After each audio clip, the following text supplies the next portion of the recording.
Morning Talk with Siki Mgadabeli.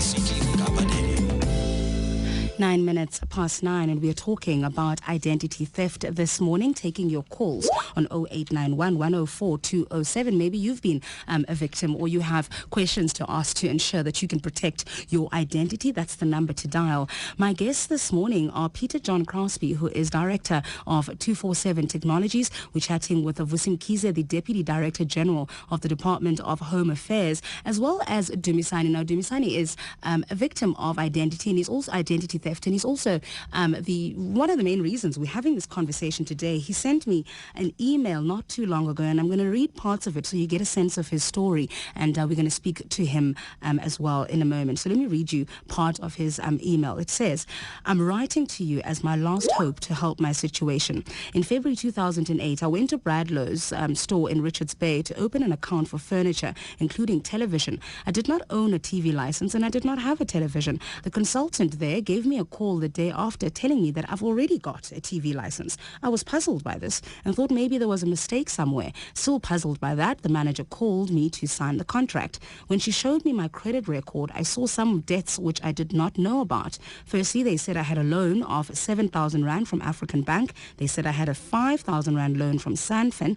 And thirdly, I owed Lewis 10,000 Rand plus a TV license. I immediately went to African Bank to inquire. I asked them where was the loan deal done, and they said it came out of East London. Lewis also said the deal was done in East London and Scanfin, as well as the TV license. Then I went to open a case at the police station because that's where I reside, and they told me that they're going to transfer the case to East London. I waited to hear from East London. That was in March and April. Nothing happened. Nothing came in from the police. Decided to go to East London myself. Went to Lewis, where they realized that that I'm not the guy they gave the television to. Went to Scanfin. They are loan sharks. And when they realized that I'm not the guy, then they told me they don't look at each guy's face. There are so many faces that they deal with. So somebody clearly had his ID book. Dumisani, let me start with you. Good morning, and thank you so much for making the time this morning.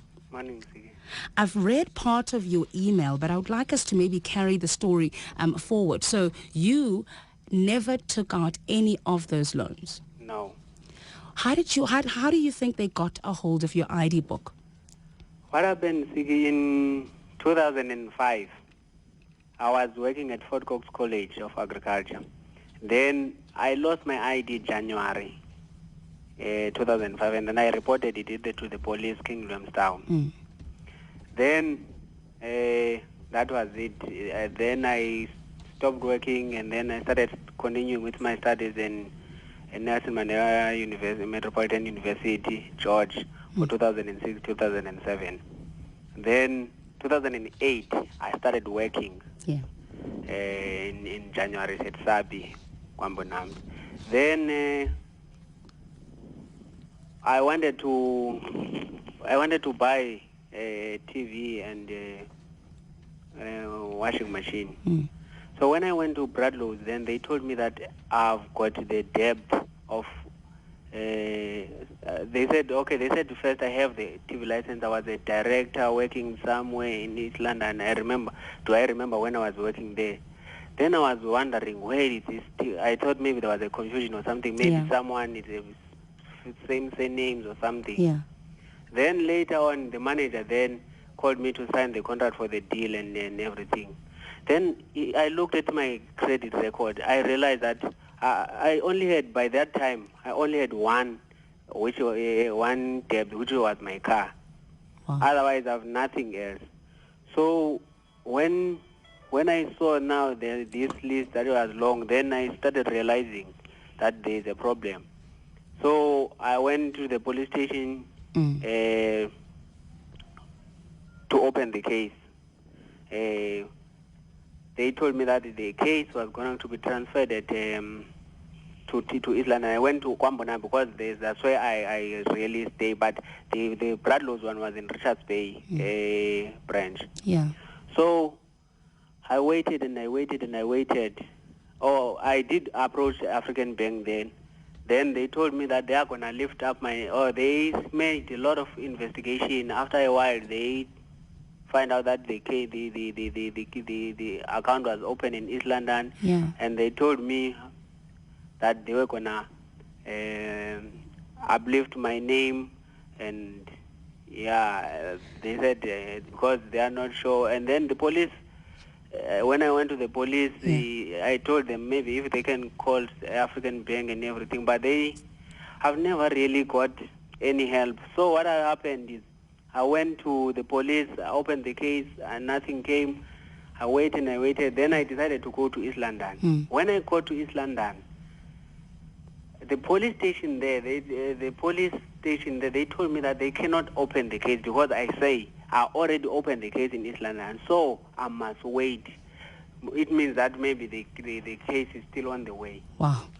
Whew. And clearing your name is probably the hardest thing to do once the identity has been stolen. Peter, let me bring you into this conversation. Peter John Crosby, who is director of 247 Technologies. This sounds like a classic case where, people steal your ID book and then they start opening up accounts. But just how widespread do you think it is? Absolutely. It's a lot more than that. If you take the situation of the way credit cards and petrol cards and Edgar's cards and all that sort of thing are utilized, you can literally go and sign Mickey Mouse on a card and anybody can use it. I mean, I can take your card today and go and buy on your account, whether you know I've got that card or not. Yeah. So when it comes to an ID book and sitting in front of a helper at a furniture store wanting to buy a flat screen TV, even if there's a deposit to be paid, the person can pay the deposit and bluff themselves to be somebody else and walk out with their TV set, and the onus is on the person that owns that identity at the end of the day to resolve the issue. Wow. Let's bring in the Deputy Director General of the Department of Home Affairs, Sikis. Good morning. Good morning, Siki. Thanks, and good morning to your listeners. I want to talk about taking care of our IDs because we had this conversation not too long ago with the minister. I think quite recently, talking about just the importance of keeping your identity documents safe. Are we as South Africans just lax? I believe we are, Siki, because firstly, I must say that when the minister raised this issue, it was based exactly on a number of reports we get of people who either come to us and say that I've been blacklisted, I don't know where my ID is, I lost it, I reported to the police. But they then have a problem that just to try and clear your name becomes a misery. And we then realized that one of the reasons when we did analysis, we discovered that almost 60% of our ID that we issue per year are reissue IDs. In other words, people who already had an ID, but they are reapplying for an ID. Then Minister realized that maybe there is a need for a very strong public education about protecting IDs. I mean, at OSHA alone, where you will assume that a number of, that is at the airport, where you will assume that it's a number of very enlightened people who are well educated about the veil of identity. They just find so many IDs that are lost, people leaving them on as they check in. If you go to Durban, we discover same thing there. Ukhozi FM have approached us where they discover IDs that are either lost and people just remove the photo and they replace your photo on the ID and they impersonate you as they move around. Is it not possible to make our IDs more foolproof? I mean, shouldn't we have some sort of security features? We've got security features on our banknotes, for example. I think the minister has tasked us now to look at the options while we're moving towards the smart card. That while the smart card is taking too long, what are the interim measures we can put to just increase security features on the ID? I think she would be making an announcement in due course around that, interim measures that we'll put in place, so that then when people lose their IDs, no one can be able to at least remove the photo. But she also then, during the course of the turnaround, we are using what we call online verification. And we have now partnered with the banks through SABC, which is a very powerful partnership. We will be expanding on that, so that then people, whenever they go to a bank institution, for example, they will have to use a biometric to verify against our population register. And eventually we'll be able to project even their face while you're standing there, whether it matches with what is on the ID. But those are the mechanisms, Minister, I said, we need to explore. And we are well on course in dealing with that. Peter, biometrics is your field. Let's touch on that. Correct. One of the biggest problems that we find is that it's not just the ID book specifically that's a problem when people steal an identity by stealing the ID book. There's a lot of other aspects that come into play. For example, if you've got as a teacher, you've got a bank account that your salary gets paid into, a person can falsify themselves as being you over the telephone and change that banking account. And there's no way for somebody to verify that is the rightful owner of that identity. So even though the key might be the ID number, it doesn't help. For example, with phishing on the internet, when it comes to internet banking, it's the same sort of thing. Somebody's effectively stealing your identity, even though it's not your ID number. They're stealing information about you. Yeah. Your post or your letters that you throw into the bin of your banking, your cell phone accounts and that sort of thing. They can go and open additional accounts on an existing cell phone account to get a free cell phone as well as a contract, and use that indefinitely until such time as you discover that somebody is using your name falsely to create debt. So it's in all assets. It's not just on the banking. On the ID book itself, and that's what I need to stress. But by biometrics being introduced into every sphere, in other words, regardless of where you go to buy, whether it's petrol, whether it's getting a blood test for an insurance policy, whether it's picking up a child from a creche. If a person is not sure whether that's the rightful owner of that identity, to place their finger down on a reader and at a very low cost, because that's where the biggest problem comes, is that the average business out there, whether you're renting a video, cannot afford these high costs that come into the system when they look at technology that seems to be hell of expensive, although it's not actually that expensive. It's just people trying to make money out of it. And Dumisani, that was part of the case with you, wasn't it? Because you went back to those stores and then they realized that you weren't the person that they'd actually drawn up a contract with. Yes, I did. And then Louis and African Bank, although they still lifted my name, but they said, no, they understand that is not my case. But they said they're not going to scrap off the case. But the ScanFin ones, they were just not interested they saw, they had the file there, but when they looked there, it was not me. But now he asked the lady, they asked me where she's going to get her money. You see, and now the difficult part is because that I didn't even, by that time when I was going, I didn't even have a case number because I was waiting for this. It took me, I only got the case number last year, after a year. Wow. And let's bring in Vusi into this conversation again. In terms of a database, because what I've always found very strange with our ID books is that if I go and open an account at Truist, they just look at my ID. There's no scan or anything like that, just to ensure that, number one, it's the latest issued ID. Because I know that if you've got 2 or 3 IDs, the only one that's valid is the latest one. I only discovered this this year. But also that they can then check on those types of details, whether or not you are, you've been blacklisted. All they do is literally just look at your picture. If you're lucky, if they do that, actually, look at your name, and then, you sign the contract, and, Bob's your uncle. Yes, I think I must agree with Peter. Firstly, I think just generally the issue of valuing our identities and protecting them. South Africans are at a very low level of consciousness about that, and it's something that we need to raise quite highly, because your identity, it's just yourself. Without it, you're nothing. And it's important that we value it to the best of our ability. Now, what happened that we currently we're working with the sub-break, and we will be looking at online verification to the other third parties.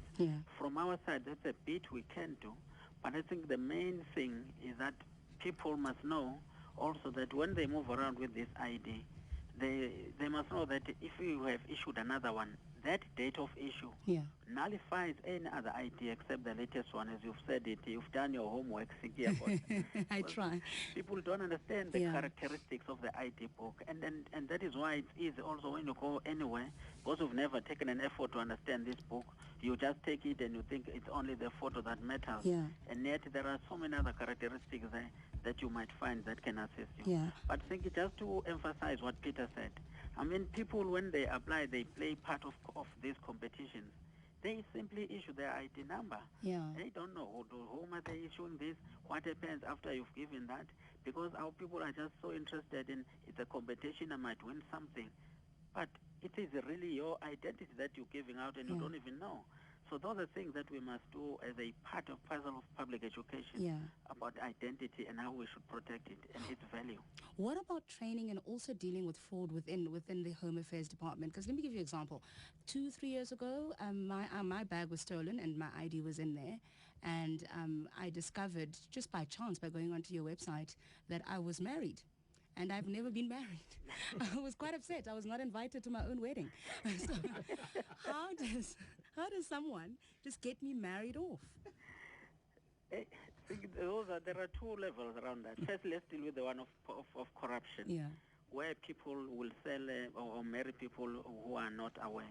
We are very much aware of that, and we have put a number of mechanisms to try and resolve that. One of them recently was that there are functions on our system which may give people access to a number of other functions, which we have decided to withdraw and only give to heads of offices or only one or two identified people, because they deal with exactly the issue of identity and possible theft of fraudulent deaths or fraudulent marriages.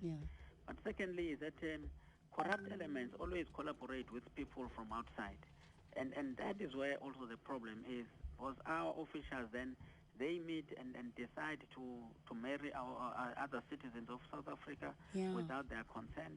But internally within the organization, that minister, we have even raised the branch called counter-corruption to a level of a DDD branch level, so that we recruit the best experts who can help us deal with the issue of corruption generally within the department, because it is one of the things that is really bringing the department down, is a problem of corruption. So we need to strengthen our capacities, but also not just in terms of technology, but in terms of people education, but also in terms of just having sufficient capability to deal with it decisively.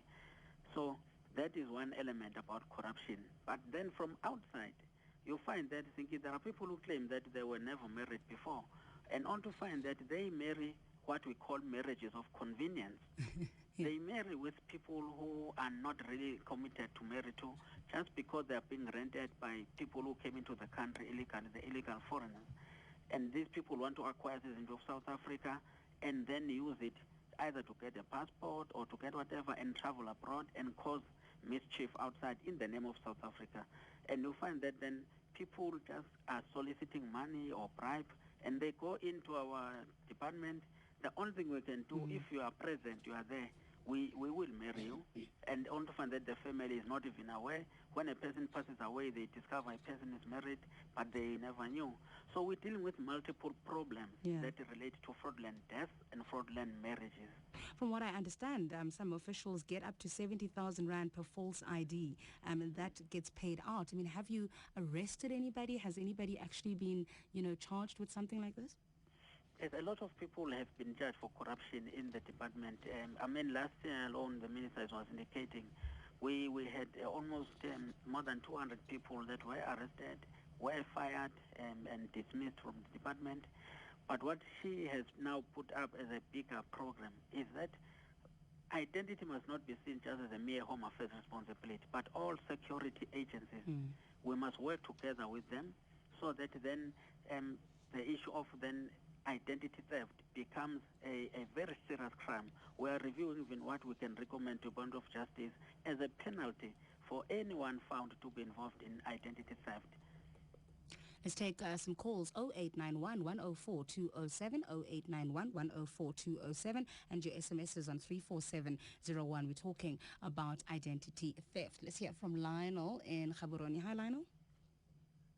Hi, Siki. Good morning to you and your guest. Hi there. Siki, in Botswana, the normal fee for a new passport is about 50 pula, about 60 Rand. But if your passport is lost or stolen, you have to pay at least 1,000 pula to replace it. This is to encourage people to take greater care of their documents. Whenever I use my credit card at the supermarket or wherever, and the cashier does not ask for my identification, I remind them to always ask for proper identification. And just on a slightly lighter note, even Kusatu many years ago were defrauded. A man opened an account in the name of C.Osatu, C.Osatu, and then stole several Kusatu checks, put a dot between the C and the O, and put all these checks into his account and later withdrew the money. So, even they were taken for a ride. We have to be very careful. No, absolutely. You're right. Thanks, Lionel. That's Lionel in Gaborone. Let's hear from John in KwaZulu-Natal. Hi, John. John, good morning. John. To marry you. Hi. This has to be a combined effort. All of us, as your speaker said, all of us, but also the police. I noticed that our local police are involved in ID theft, and somehow we've just got to get all the state agencies to start marching in line and tackle this. It's an important issue. We need to tackle it. We need to put it behind us. We don't need to worry about the minor issues like someone marrying someone else. We need to tackle the important issues where you're married off without knowing about it, where people are defrauded of money. Yeah. Forget about the side issues. Let's tackle what's important. I'll listen on the radio. Thanks, John. That's John in KwaZulu-Natal. We'll take more calls. 0891 104 207. Has your identity ever been stolen from you, and people opening accounts in your name? And just what process did you go through to try and clear yourself? I'll give my guests a chance to respond to the issues raised, but it's 9:30. Time for news headlines. Melanie Moses. Good morning. Trade union SATAO says despite its attempt to compromise on its 15% salary increase demand, Transnet management has refused to budge from the 11% it's offering. Convicted child molester Suzanne Visser, also known as Advocate Barbie, is set to report to authorities today to start her 7-year jail term. Gold has gained support in the Asian trade this morning after it closed on a new record high. And 2 South African students have scooped 4th place at the world's largest science fair for high school learners in the United States. I'm Melanie Moses. More news at 10. Let's check the markets. The rand is under pressure at this hour. Analysts are saying that the debt crisis in the Eurozone and the Transnet strike are weighing on sentiment. The US dollar is at 7 Rand 63. Sterling is worth 10 Rand 92, while the euro will cost you 9 Rand 36. The greenback has inched up to 92.2 Japanese yen. The euro has recovered to $1.23.1 cents. The Australian dollar is weaker at 87.7 American cents. On the capital market, the yield on the R157 government bond is weaker at 8.09%. In business news, cell phone operator Vodacom has boosted annual headline earnings by 22.3% and says that it will increase its dividend and spend 7.4 billion rand in capital expenditure. And Richards Bay Coal Terminal, Europe's biggest source of the fuel burned for power, says that it has cut shipments to the Atlantic region by more than 43% in April and increased sales to Asia by 16%. Onto the bourses now. Stocks in the JSE opening in the red this morning. The old share is down 1.4% to 26,967. Financials are down 1.5% to 20,045. Industrials have shed 1.4% to 26,088. The gold board shot up by 2% to 2,545. The top 20 resources index fell by 1.1% to 47,011. European market starting flat. The FTSE in London down 6 points to 5,257. In Paris, the CAC 40 is down 6 points to 3,554. The DAX in Frankfurt is eased by 4 points to 6,053. Markets in the Asia-Pacific region are weaker this morning. In Tokyo, the Nikkei closed 2.2% lower at 10,236. In Hong Kong, where trade is still underway, the Hang Seng has dropped by 2 2/3% to 19,664. And the ASX in Sydney ending 3.1% down at 4,467. Platinum is at $1,703.50. Gold is at $1,236.36 an ounce. And the spot price of Brent crude is trading at $73.83 a barrel. Let's get traffic with Rob. Hi, Rob. Rob, is Rob there? Okay. Yes. Hi there. Okay, looks like we're struggling with Rob's... Here we are, Sikis, oh, you there? Yes, there you are. Okay, yeah, Yeah, a little bit of a comms problem. Morning, everyone.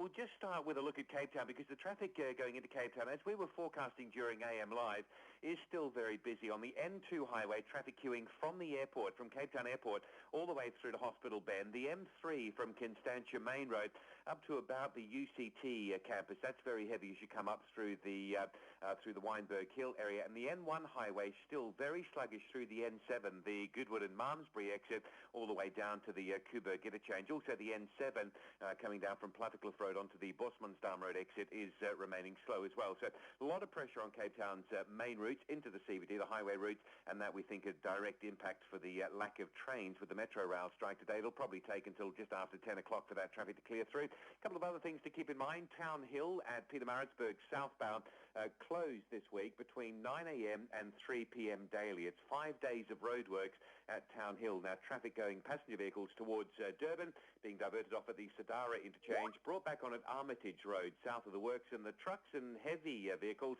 being stacked up north of the closure point around the top of Town Hill and then periodically sent through the works area in convoy. So it will be a week of disruption going towards Durban during that off-peak period of the day, 9 to 3 on the N3. And then keep in mind, if you've got any reason to be in Sandton this morning, maybe you want to think about re-altering those plans. There's a big SA security services parade moving from William Nicol Drive along Sandton Drive, moving up into Rivonia Road and then into the Sandton CBD. That'll take place from 11 o'clock. There will be some lane and traffic restrictions going in before that. It should all be over and roads open by about 2 o'clock. But it will be a sort of late morning, lunchtime day of disruption and congestion in the Sandton CBD. Rob Byrne, SAFM Traffic Watch.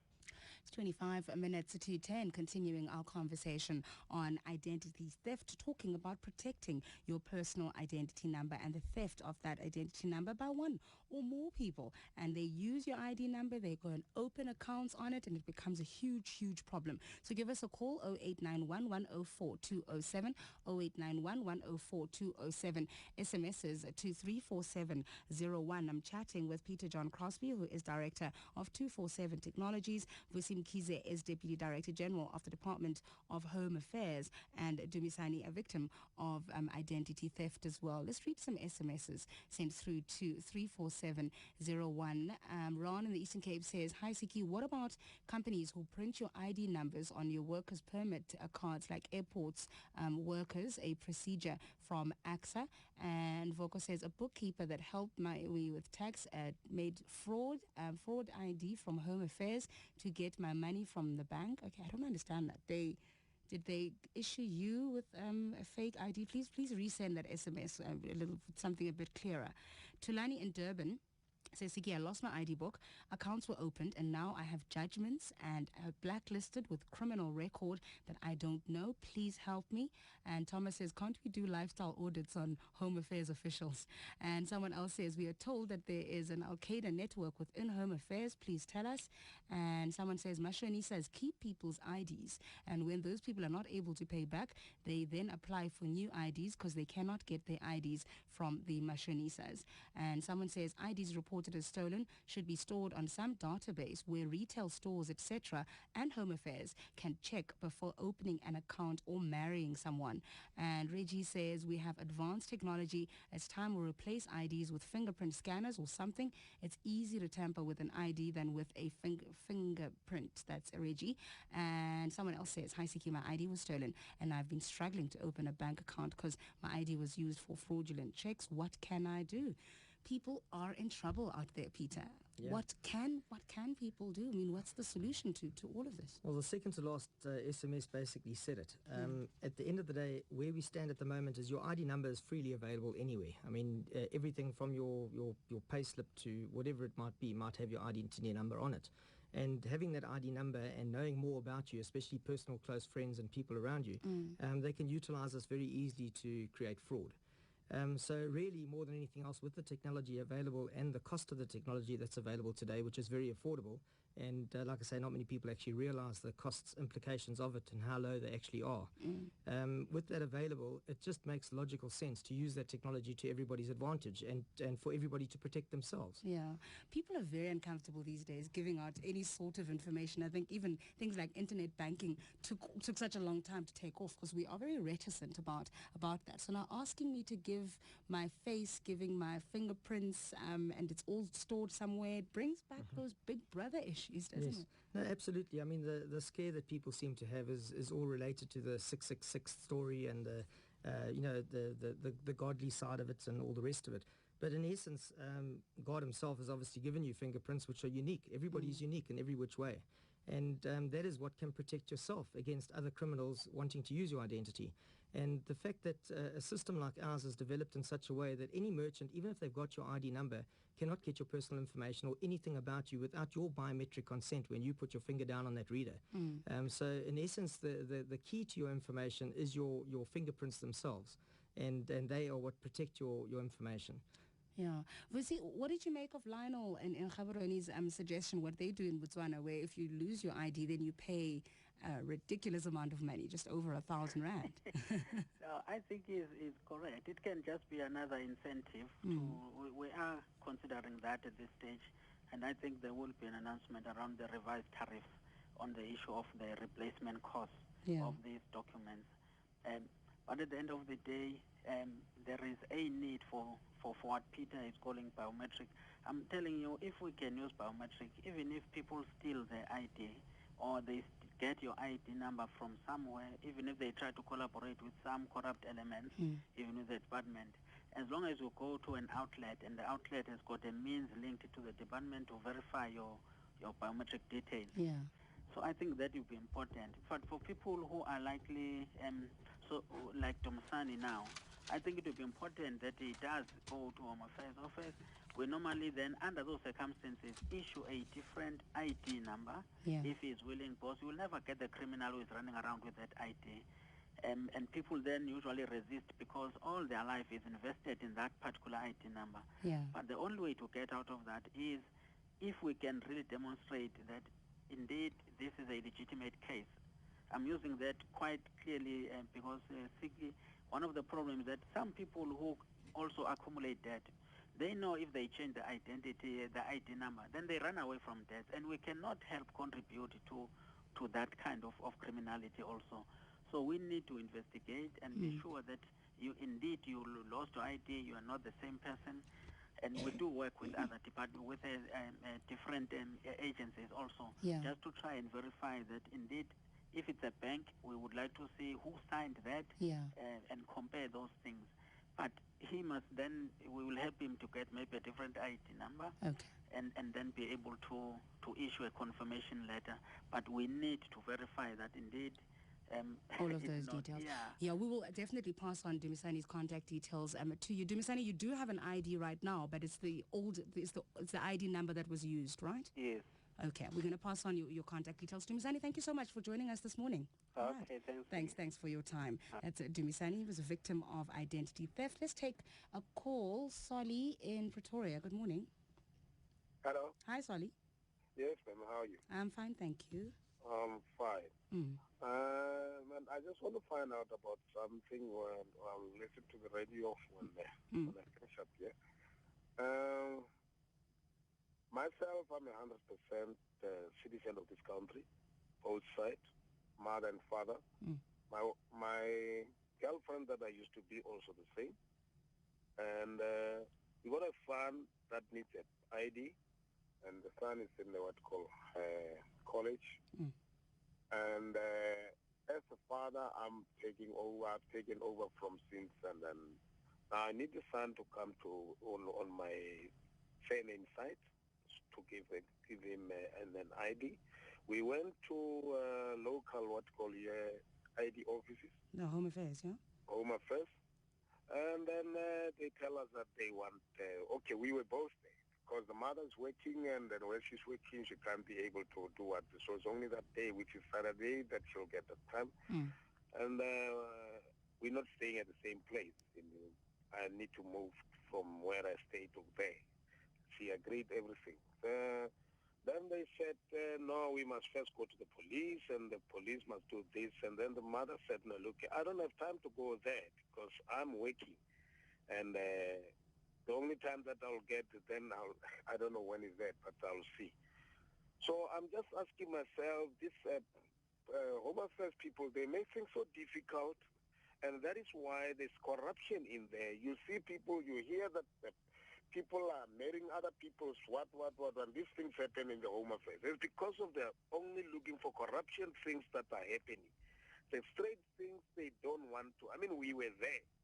Both of us, we were there. So you were there to try and get an ID for your son? For the son, exactly. What was the problem, though? Didn't you have a birth certificate? Don't you need a birth certificate? We got a birth certificate. Yeah. The birth certificate is with the girlfriend's surname. The girl's surname is, the girlfriend is there. Says, okay, I need my son to take his father's surname. Okay. You understand where we're coming from? All right. And then now I'm going back again. I went to the police, which I wanted to see, is this thing happening correctly?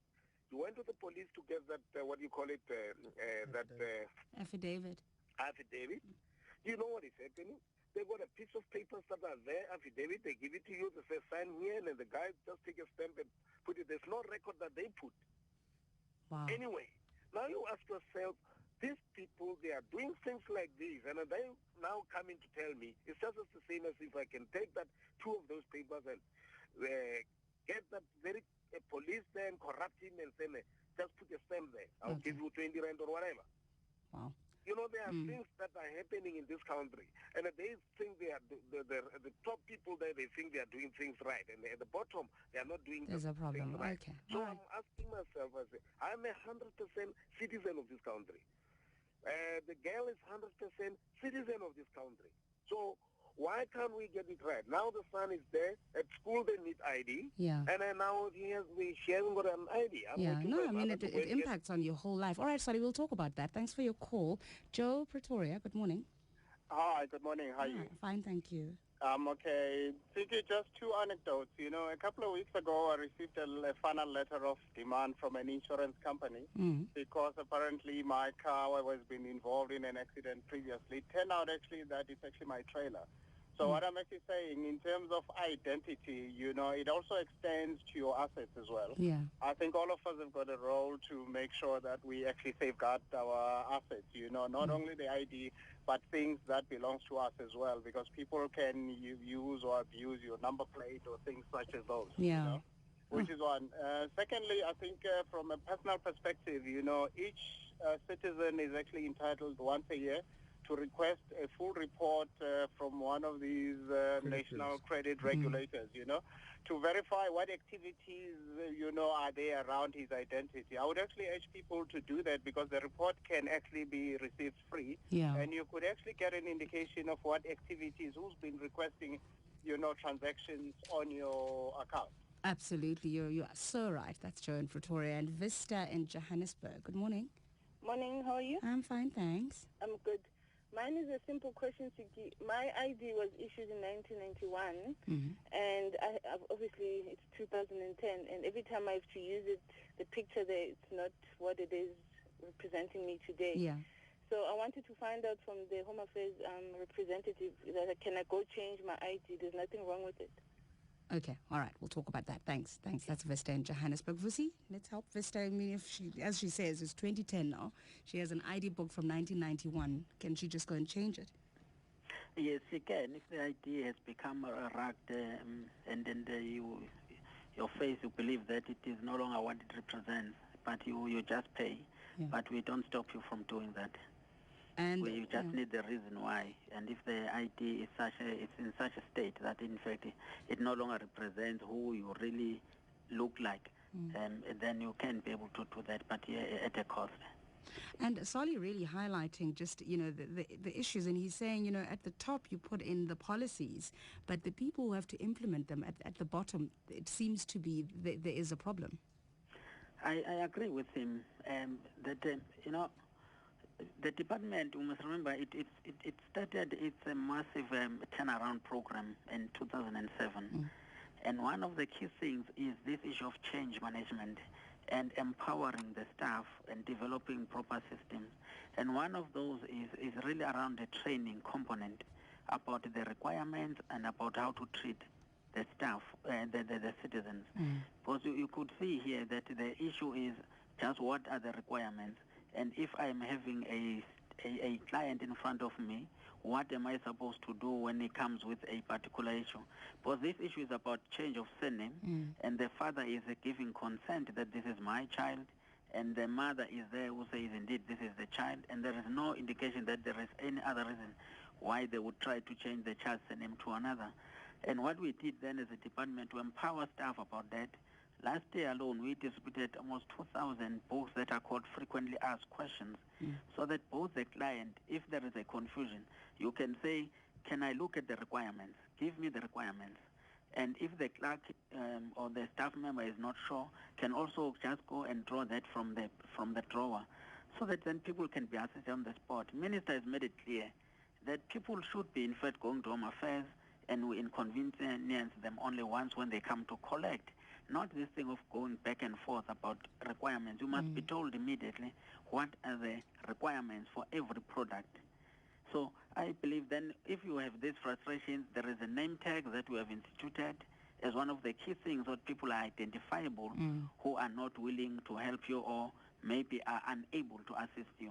And then the call center was also introduced to make sure that clients, if they don't get help in the office immediately, they can also just seek clarity from a call center. All right, let's take a call. I want to talk about OneFinger in a moment, but let's hear from Moni in Pretoria. Hi, Moni. Hi, Ziggy. How are you? Fine, thank you. Okay. The incident that I had happened in 2004, but the effects are still there. I bought an Audi A3, and the person who was helping me took my details about a year later. 1,000 rand loan at Web Bank. These things that happen over the phone, you get your details and they just write it and give you the money.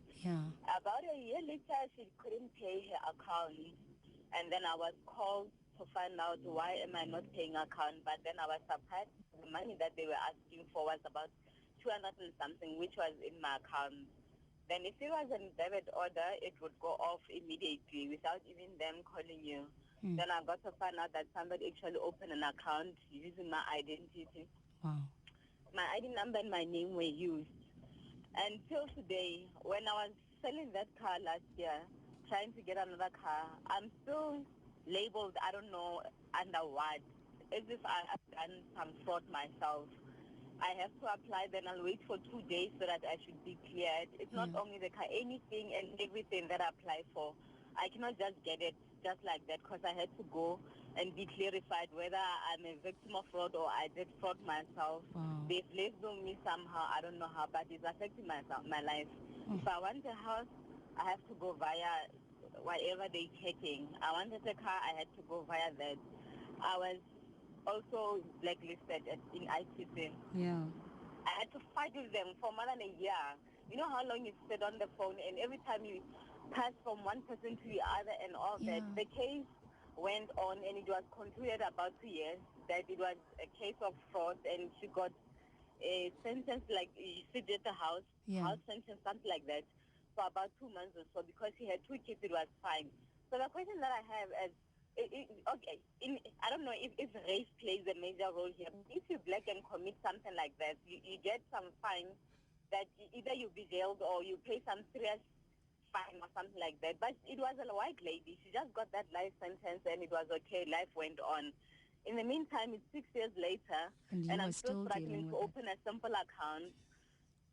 Anything that I want, I have to struggle because I was blacklisted. I had to get my name. You know, if it was my account that I couldn't pay and I was blacklisted, it's something else. Yeah, that's the thing. But it's somebody who used my identity and got away with it. I'm sorry, had to deal with ITC, and I'm still dealing with it now. Every time I open an account, I have to be checked. Wow. I'm so sorry, Moni. That is just terrible. And it's really her case, Dumisani's case, and all the ones that we've seen on SMS as well. It's the classic example of what happens. But it is avoidable, you were saying. Yes, correct. It's very frustrating because it happens over and over again. And like I say, in every industry. In very simple terms, what OneFinger has to offer and what it does, it creates a private public database, if you want to call it that, which is standalone and not racial, not age specific. It's literally there for the people themselves. And if you compare it to the likes of the credit guarantees and the RTCs of the world, it's a similar sort of function that it offers.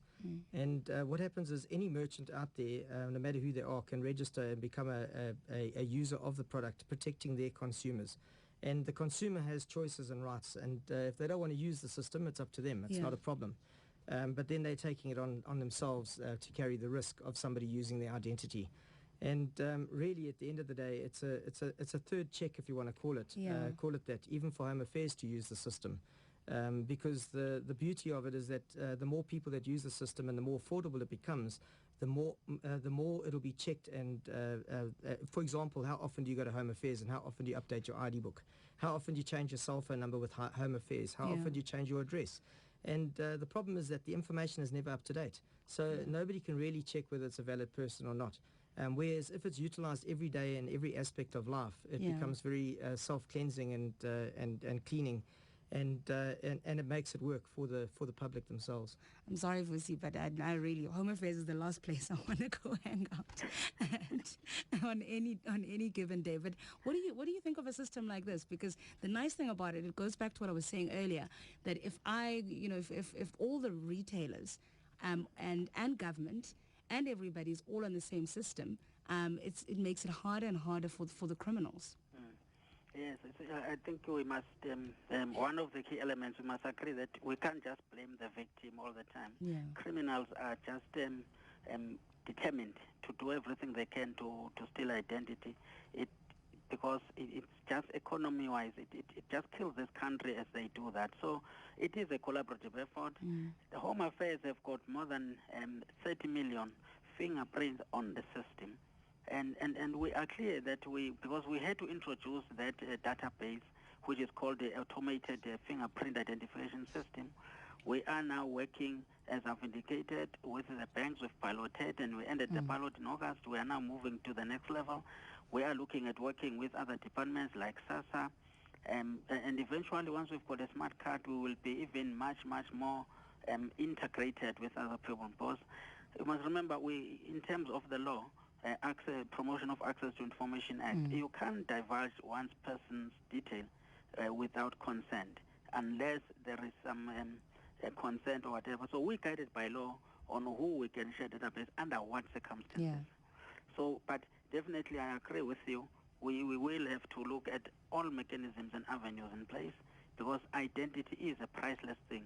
Once it is lost, to try and get it back and prove that you are who you say you are might not be that easy. But department is also implementing what we call live capture system, and that will assist us from our side. But at the end of the day, I think we must find a collaborative effort as a country to protect this identity. Wherever you go, you must be convinced that your identity is secured with whom you share, because you take that risk when you divulge your personal details to the next person. Absolutely. Eddie in Vereniging, hi. Yes, I'm Siki. Just want to ask some. Yeah? It's related to these things of the ID. How possible is it that to change the, getting a certificate with marital status being married whilst you were divorced for years, and then you've got a decree saying that you've been divorced, the decree of divorce. Yeah. How possible is it to change such on a death certificate? On a death certificate. Okay. Let's ask Vusi. I think that is not a difficult thing, really. I think there's just a problem if we did not have a full details, or when the divorce was not captured on the system. We will have to, if we can just approach the department, we will definitely make sure that that is attended to. Yeah. Because then there might be a problem of that divorce not being captured before the death, but we will provide assistance.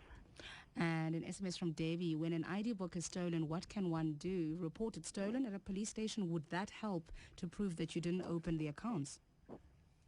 It does, because if you have a record that you reported to the security authorities, you then have something that indicates that you reported this immediately. You see, problem, people, when they lost an ID, because they still don't treasure it and value it that much, like a credit card, like a license, They take their time. Only when they need it, then they realize I'm in trouble. I think there is a gentleman who made a very good suggestion that people can update their details from time to time, checking with the credit bureau structures, just to get your status, even if you have not lost your ID, because people might be doing something else with it while you're not aware. Absolutely. So it is important that people don't lose an ID and then think, I will report it sometime, and then it passes by. Because at that time, between that time you've not reported, something might be happening. Someone might be incurring debts on your identity. So it becomes important that we report it. As soon as you do that, you then go to Home Affairs or apply. We even give you a temporary ID on the spot now, so that then you can go about with your life while we process your new ID. And then if it is indeed discovered at a later stage that someone was using your ID, we can see that you came at a particular date, you applied, and if there is a need for us to help you, we will do everything then that we can. But we've got a record that you reported and you reapplied. And Peter, just in terms of the cost of a system such as OneFinger and the infrastructure outlay that it would need, is it an easy thing to apply? It's actually very simple. I mean, the transaction cost, which is to the merchant, is about R1.50 a transaction, so it's very affordable. And it's free to the public, to the consumer. Besides that, just something else I wanted to touch on. We're speaking about the protection of your identity document. I mentioned before how easy it is to get your information off statements and bank account details or whatever it might be. People don't take it seriously as well. I mean, I think more importantly, without putting fear into everybody, make sure you destroy your documents before you put them into your rubbish bins, for example. Because your information is literally freely available. I mean, the scary part is you even do a search on a person on the internet and you'll be surprised how much information you can pick up without having to look very far. Because sometimes we do make copies of our IDs for certain reasons, and then you just throw it away. But that's the other thing, is that when you give your information to anybody, say you go to a Medicross or a hospital and you give your copy of your ID and your documents, who's to say what happens to that information? It could be passed on to a friend or a buddy so that an insurance person can get a hold of you.